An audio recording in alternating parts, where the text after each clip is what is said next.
चलिए दोस्तों, 26 अप्रैल के करंट अफेयर्स के रिवीजन से पहले आज की महत्वपूर्ण ऐतिहासिक घटनाएं और दिवस देख लेते हैं। 26 अप्रैल सन 1975 को सिक्किम भारत का 22वां राज्य बना आधिकारिक तौर पर, और इसके तहत 35वां और 36वां संवैधानिक संशोधन हुआ था। 26 अप्रैल 1986 को चेरनोबिल पावर प्लांट में इतिहास की सबसे बड़ी परमाणु दुर्घटना हुई थी, जो यूक्रेन में मौजूद है। 26 अप्रैल को हाथी बचाओ दिवस मनाया जाता है, और याद रखिए प्रोजेक्ट एलिफेंट 1992 में आया था। 26 अप्रैल को विश्व बौद्धिक संपदा दिवस मनाया जाता है। चलिए दोस्तों, बिना एक सेकंड की देरी किए हुए आज के करंट अफेयर्स का रिवीजन स्टार्ट करते हैं। एआई स्मार्ट शहरों की योजना के लिए भारत ने किस देश के साथ डेटा समझौता किया है? आंसर है जापान के साथ। आईपीएल इतिहास में 800 चौके लगाने वाले पहले बल्लेबाज कौन बने हैं? आंसर है विराट कोहली। दुनिया का पहला अस्थायी परमाणु कचरा भंडार किस देश में बनाया गया है? आंसर है फिनलैंड में। ड्रैगन फ्लाई की नई प्रजाति लॉन्ग टेल्ड बोगहाकर भारत के किस राज्य में खोजी गई है? आंसर है असम में। नासकाम का नया अध्यक्ष हाल ही में किसे नियुक्त किया गया है? आंसर है श्रीकांत वेलमाकन्नी जी को। भारत का पहला एकीकृत कृषि खुफिया पारिस्थितिक तंत्र किसने लॉन्च किया है? आंसर है आईआईटी रोपड़ ने। भारतीय रिजर्व बैंक ने किस बैंक का बैंकिंग लाइसेंस पूरी तरह से रद्द कर दिया है? आंसर है पेटीएम पेमेंट्स बैंक लिमिटेड का। खियोनी वन्यजीव अभ्यारण्य किस राज्य में स्थित है? आंसर है मध्य प्रदेश में। आईपीएल 2026 में सबसे तेज शतक लगाने का रिकॉर्ड किस खिलाड़ी के नाम है? आंसर है वैभव सूर्यवंशी के नाम। विश्व बौद्धिक संपदा दिवस किस तारीख को मनाया जाता है? आंसर है 26 अप्रैल को। नोएडा इंटरनेशनल एयरपोर्ट का अंतरिम सीईओ किसे नियुक्त किया गया है? आंसर है नीतू समरा को। उत्तर प्रदेश में कहां लिथियम बैटरी रिसाइकलिंग संयंत्र खुला है? आंसर है सिकंदराबाद में। हाल ही में इंडिया इंटरनेशनल वाटर वीक 2026 के 9वें संस्करण का शुभारंभ किसने किया है? आंसर है सीआर पाटिल ने। यह केंद्रीय जल शक्ति मंत्री हैं। चंद्र उल्कापिंड के भीतर एलियन खनिज की खोज किस देश ने की है? आंसर है चीन ने। जनगणना 2027 के लिए भारत के रजिस्ट्रार जनरल आरजीआई ने कौन सी टोल फ्री हेल्पलाइन शुरू की है? आंसर है 1855। मिस्र के काहिरा में ISSF जूनियर विश्व कप में किस भारतीय जोड़ी ने 499.9 के विश्व रिकॉर्ड स्कोर के साथ 10 मीटर एयर राइफल मिश्रित टीम का स्वर्ण पदक जीता है? आंसर है सांभवी क्षीरसागर और दिव्यांशु देवांगन ने। पंचायती राज मंत्रालय द्वारा जारी पंचायत विकास सूचकांक PDI 2.0 की ए श्रेणी में कौन से राज्य शीर्ष प्रदर्शनकर्ता बनकर उभरे हैं? आंसर है त्रिपुरा, तेलंगाना और आंध्र प्रदेश। भारत की पहली यमुना नदी क्रूज सेवा दिल्ली के किन दो स्थानों के बीच संचालित की जाएगी? आंसर है वंजीराबाद और सोनिया विहार तक। जर्मनी में आयोजित प्रतिष्ठित CDI हेगन ड्रेसाज प्रतियोगिता में किस भारतीय घुड़सवार ने रजत पदक जीता? आंसर है अनुष अग्रवाल ने। नीति आयोग के उपाध्यक्ष कौन बने हैं? आंसर है अशोक लाहिड़ी। नीति आयोग के नए सदस्य के रूप में किसे नियुक्त किया गया है? आंसर है गोवर्धन दास को। किस नगर निगम को जेंडर इक्वालिटी मोबिलाइजेशन अवार्ड 2026 से सम्मानित किया गया है? आंसर है गुंटूर नगर निगम को। निचली झील कहां स्थित है? आंसर है भोपाल मध्य प्रदेश में। अब बारी है मेंस स्पेशल में बाबा के दैनिक जागरण की।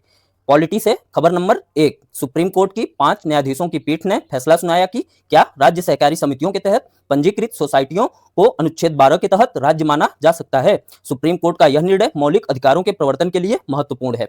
खबर नंबर 2, भारतीय न्याय संहिता BNS की धारा 294 के तहत सुप्रीम कोर्ट ने यह स्पष्ट किया है कि सार्वजनिक स्थानों पर केवल अश्लील भाषा का उपयोग करना तब तक अपराध नहीं माना जाता जब तक वह दूसरों को परेशान न करे। खबर नंबर 3, महाराष्ट्र और पंजाब जैसे राज्यों के हालिया राजनीतिक घटनाक्रमों के संदर्भ में 10वीं अनुसूची, जिसमें दल बदल कानून के बारे में है, की प्रासंगिकता पर चर्चा तेज हो गई है। खबर नंबर 4, शहरी क्षेत्रों में कम मतदान प्रतिशत को देखते हुए चुनाव आयोग द्वारा रिमोट वोटिंग और पंजीकरण सुधारों पर जोर दिया जा रहा है। विषय इंटरनेशनल रिलेशंस। खबर नंबर 1, भारत मालदीव मुद्रा विनियम। भारत ने सार्क फ्रेमवर्क के तहत मालदीव को 30 बिलियन की वित्तीय सहायता प्रदान की है ताकि वहां के विदेशी मुद्रा भंडार को स्थिरता मिल सके। वर्तमान में भारत का विदेशी मुद्रा भंडार 703.31 अरब डॉलर है। खबर नंबर 2, भारत जापान AI रणनीतिक संवाद। दोनों देशों के बीच आर्टिफिशियल इंटेलिजेंस के क्षेत्र में सहयोग के लिए पहले रणनीतिक संवाद का आयोजन हुआ। खबर नंबर 3, भारत अमेरिका व्यापार वार्ता। दोनों देशों के बीच व्यापार समझौते को लेकर रचनात्मक बातचीत हुई, हालांकि अभी तक किसी निश्चित समय सीमा की घोषणा नहीं की गई है। खबर नंबर 4, पश्चिम एशिया संकट। अंतर्राष्ट्रीय ऊर्जा एजेंसी IEA ने चेतावनी दी है कि ईरान वर्सेस इजराइल और USA युद्ध से 2026 से 2030 तक के लिए LNG आपूर्ति प्रभावित रहेगी। विषय इकोनॉमिक्स। खबर नंबर 1, एफडीआई में उछाल। फरवरी 2026 में शुद्ध प्रत्यक्ष विदेशी निवेश नेट एफडीआई 45 महीने के उच्चतम स्तर पर पहुंच गया, जो भारतीय अर्थव्यवस्था में विदेशी निवेशकों के बढ़ते भरोसे को दर्शाता है। खबर नंबर 2, अलायंस एयर को वित्तीय सहायता। केंद्र सरकार ने अलायंस एयर को परिचालन सुधारने के लिए 460 करोड़ के ऋण की मंजूरी दी है। खबर नंबर 3, एफटीए पार्टनर्स निर्यात में गिरावट। आंकड़ों के अनुसार भारत के मुक्त व्यापार समझौता एफटीए भागीदारों को होने वाले निर्यात में लगातार तीसरी तिमाही में गिरावट दर्ज की गई है। खबर नंबर 4, डिजिटल पेमेंट रेगुलेशन।